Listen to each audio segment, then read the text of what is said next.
अस्सलाम वालेकुम नाजरीन, मैं हूं मलिक अली अहमद। आप देख रहे हैं city 24 news.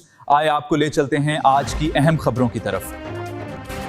Bureau chief Yasir Chaudhry Khan media house Pindi बटिया की रिपोर्ट। पिंडी बटिया में नाजायज तजावुजात के खिलाफ इंतजामिया मुतहर्रिक असिस्टेंट कमिश्नर की जेर निगरानी शहर भर में कार्रवाइयाँ जारी। पिंडी बटिया असिस्टेंट कमिश्नर पिंडी बटिया के जेर क़यादत एंटी एंकरचमेंट स्क्वाड ने शहर भर के मुख्तलिफ बाजारों, मरकजी शहरों और अहम मकामात का दौरा करते हुए नाजायज तजावुजात के खिलाफ कार्रवाइयों का सिलसिला मजीद तेज कर दिया। इस मौके पर para force incharge Junaid Gondal भी टीम के हमरा मौजूद रहे और अमले को मौसर कार्रवाइयों के हवाले से हिदायत जारी करते रहे। इंतजामिया की जानिब से वादे किया गया कि अब किसी भी किस्म के नाजायज तजावुजात बर्दाश्त नहीं किए जाएंगे और कानून की अमलदारी हर सूरत यकीनी बनाई जाएगी। दुकानदारों और रेहड़ी वालों को सरकारी हुदूद में रुकावटें खड़ी न करने की तंबीह भी की गई, जबकि मुताबिक मुकामात से तजावुजात का खात्मा करके रास्ते क्लियर कर दिए गए। शहरियों ने इंतजामिया की इस कार्रवाई को खुश आइंदा करार देते हुए कहा कि तजावुजात के खात्मे से ट्रैफिक की रवानी बेहतर हो गई और अवाम को आमदोरफ्त में आसानी मैसर आएगी।